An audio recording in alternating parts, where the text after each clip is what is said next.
Un des moyens d'analyser le niveau de jeu est d'observer le nombre de contacts moyens réalisés suite à un service engagé.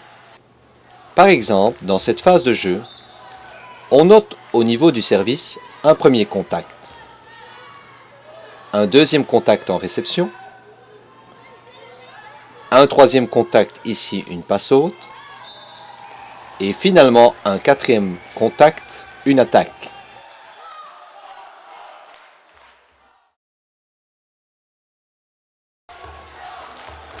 Analysons de plus près, à travers ce nombre de contacts, la situation au plus haut niveau de compétition en 3 contre 3 réservée aux garçons de moins de 10 ans, c'est-à-dire lors de la journée finale du championnat de Belgique. On remarque que les enfants peuvent produire de très longues phases de jeu.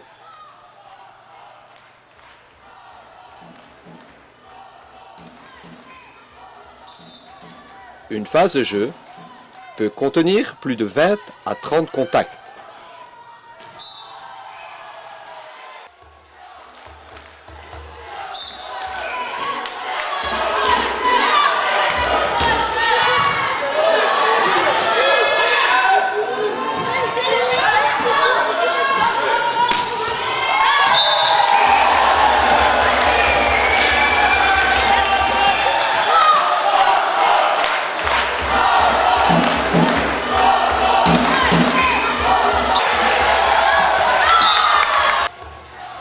Si l'on compare les résultats de deux études concernant le nombre de contacts par service engagé lors des finales du championnat de Belgique, on observe que les filles réalisent en moyenne presque 13 contacts en 2000 et pratiquement 10 contacts en 2001.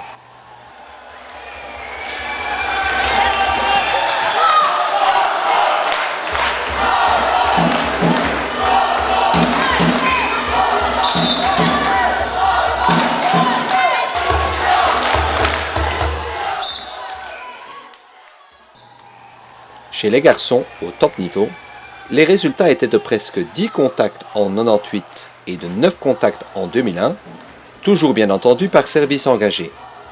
En fait, ce sont de très bonnes valeurs pour des enfants âgés de moins de 10 ans, mais ce niveau ne peut être atteint que grâce à la maîtrise de certaines compétences.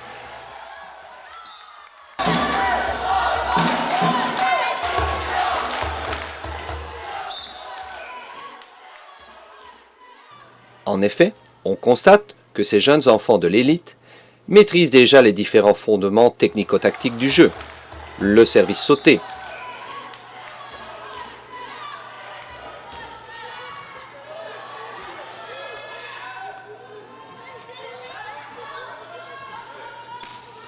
l'attaque, la défense basse,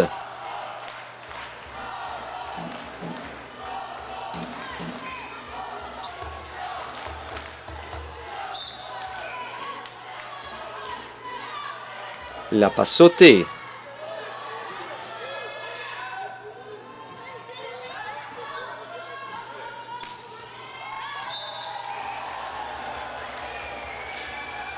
l'intention de perturber l'adversaire par une balle placée, et le plongeon. Mais que se passe-t-il à plus bas niveau, c'est-à-dire pour la grosse majorité des moins de 10 ans? Fire! Fire!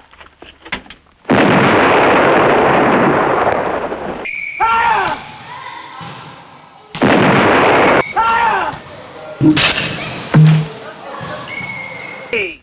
Fire!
Comme on le constate, le jeu 3 contre 3 se résume à une guerre de service-réception, où finalement le nombre de contacts par joueur est extrêmement réduit.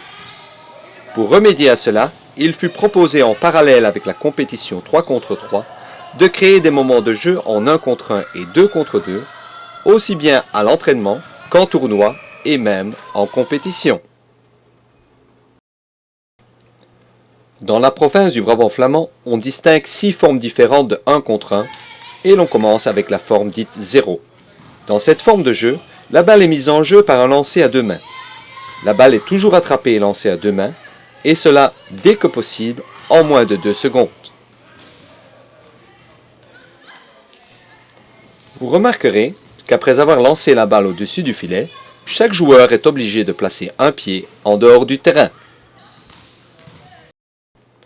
Dans la forme 1, la balle doit être attrapée avec les 2 mains au-dessus du niveau des yeux. La balle est ensuite lancée à la verticale, ce que l'on pourrait appeler en quelque sorte un lancer de contrôle, pour être finalement jouée en passe-haute au-dessus du filet.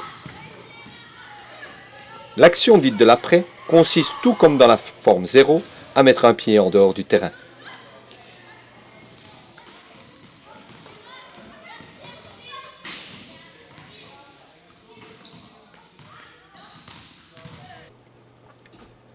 On peut évidemment introduire une autre action dite de l'après. Dans cet exemple, les 2 joueurs doivent toucher avec une main un cône aplati en dessous du filet. Observez l'implication de cette proposition sur le travail des membres inférieurs.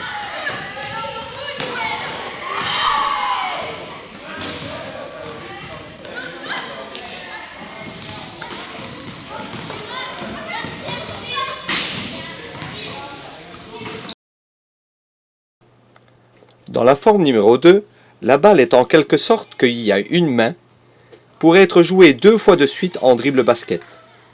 Le dernier dribble est accentué pour permettre ensuite de jouer la balle en passe-haute au-dessus du filet.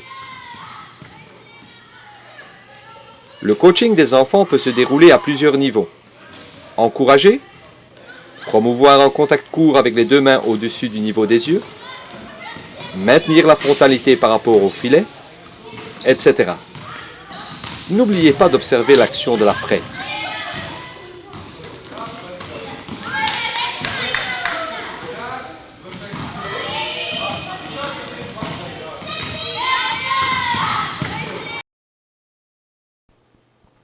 Dans la forme numéro 3, chaque couple possède un cerceau. La balle qui provient de l'adversaire doit toujours rebondir dans le cerceau posé sur le sol. Le partenaire sans le cerceau doit effectuer 2 passes de contrôle avant de jouer la balle en passe-haute au-dessus du filet. Observez le placement, le travail des membres inférieurs du joueur qui dépose le cerceau sur le sol et l'action de l'après, c'est-à-dire comment le cerceau est transféré entre les 2 partenaires.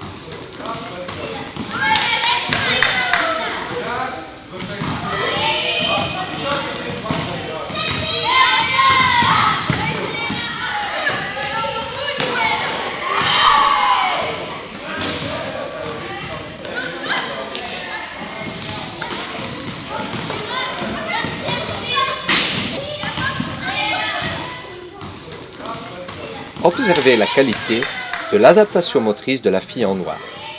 Attention, cette forme n'est pas aussi simple qu'elle peut paraître.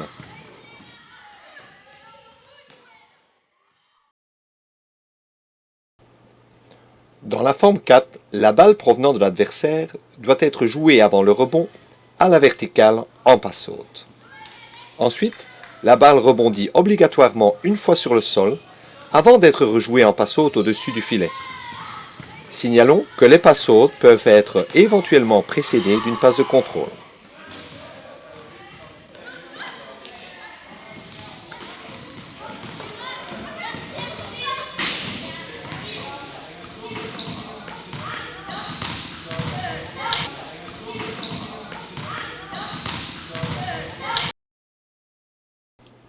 Enfin, lors de cette dernière forme de 1 contre 1, les 2 joueurs n'ont pas le droit de laisser rebondir la balle sur le sol. Ils utilisent ici exclusivement la passe haute, précédée ou non d'une passe de contrôle. Cette dernière peut être utilisée de façon défensive ou offensive. Ces 5 formes de jeu 1 contre 1 ont été présentées par rapport au thème technique de la passe haute. Il est évident qu'elles peuvent à nouveau être utilisées par rapport au thème de la manchette.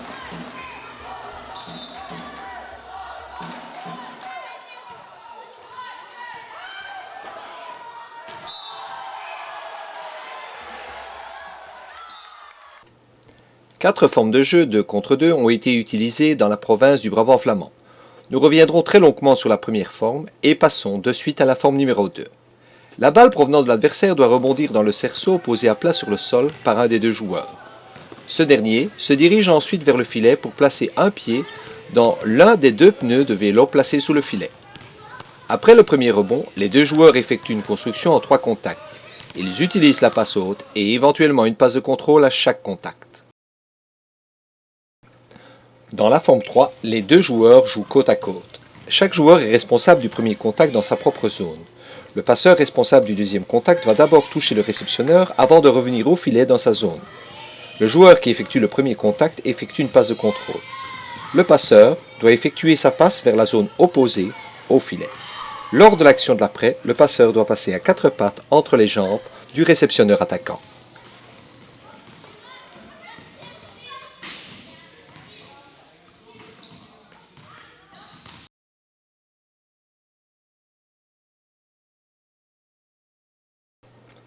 Ici aussi, chaque joueur est responsable du premier contact dans sa propre zone.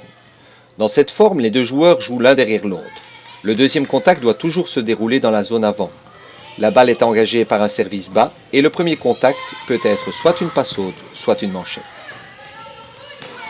Pour la commodité de la présentation, ces 9 formes de jeu de 1 contre 1 et 2 contre 2 ont été présentées dans un certain ordre. Cependant, il n'est pas nécessaire de suivre strictement cet ordre avec nos enfants. L'entraîneur sensible et observateur jouera avec ses moyens en fonction des progrès et besoins des joueurs.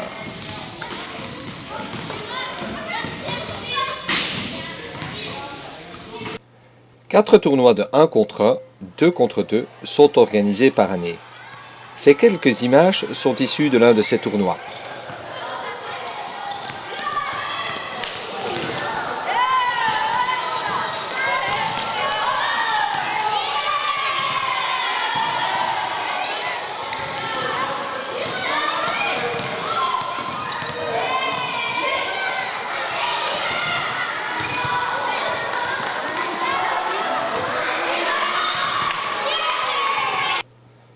Toutes les informations concernant les tournois ainsi que les formes jouées sont diffusées à travers différentes journées de formation. Un ouvrage spécifique concernant les formes de 1-1 et 2-2 est diffusé partout en Flandre. Enfin, une cassette VHS reprend en détail et en images toutes ces formes de jeu.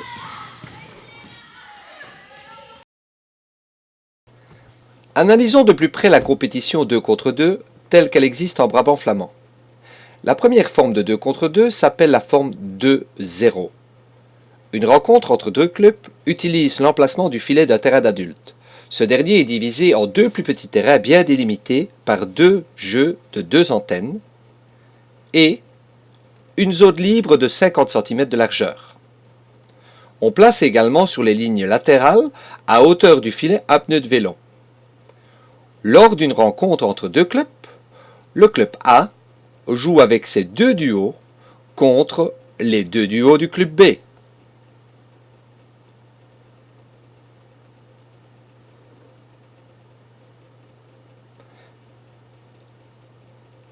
Chaque duo joue donc 2 matchs de 2 sets en 25 points contre les 2 duos de l'adversaire. Okay.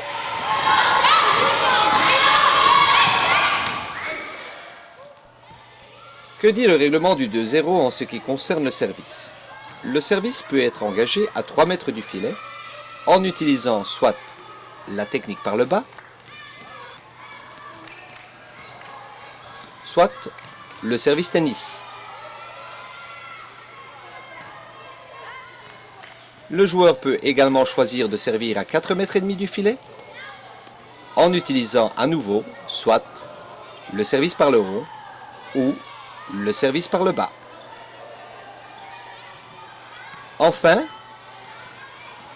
Les joueurs peuvent également servir à 6 mètres du filet en utilisant les deux techniques.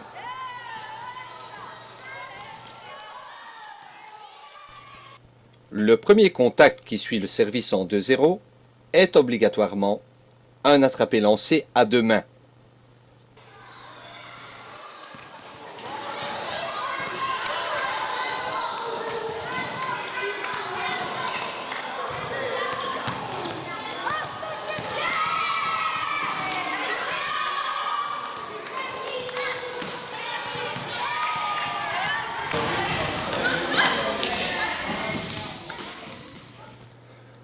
Mais attention, la balle ne peut pas rester plus de 2 secondes dans les mains. Vous voyez ici la durée d'attrapé-lancé mesurée à travers le nombre d'images digitales. Rappelons que 24 images équivalent à 1 seconde, ou une image équivaut à 4 centièmes de seconde.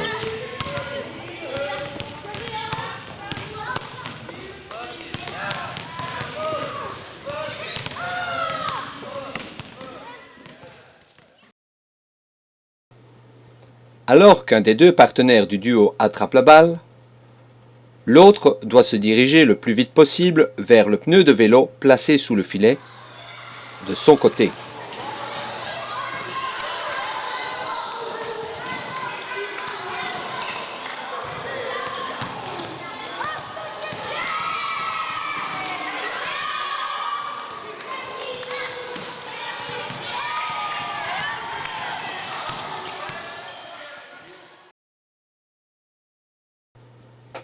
Le deuxième contact doit être effectué avec la technique de la passe haute et non pas avec un deuxième attrapé-lancé. Le troisième contact est effectué avec une technique volleyball, la passe haute, la frappe, etc.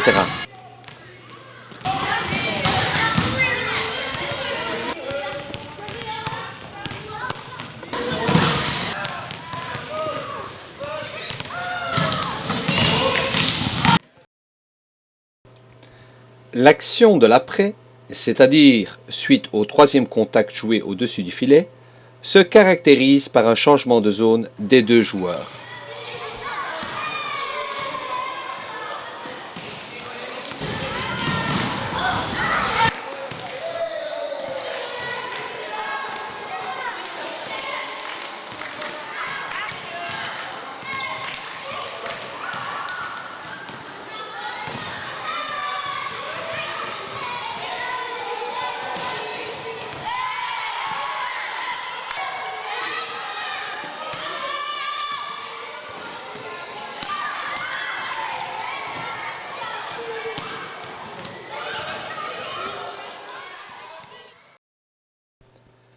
La deuxième forme de 2 contre 2 retenue en compétition régulière se déroule sans aucun attrapé-lancé du ballon.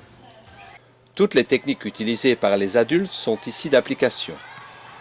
Une construction en 3 contacts n'est pas obligatoire, même si elle est bien évidemment encouragée.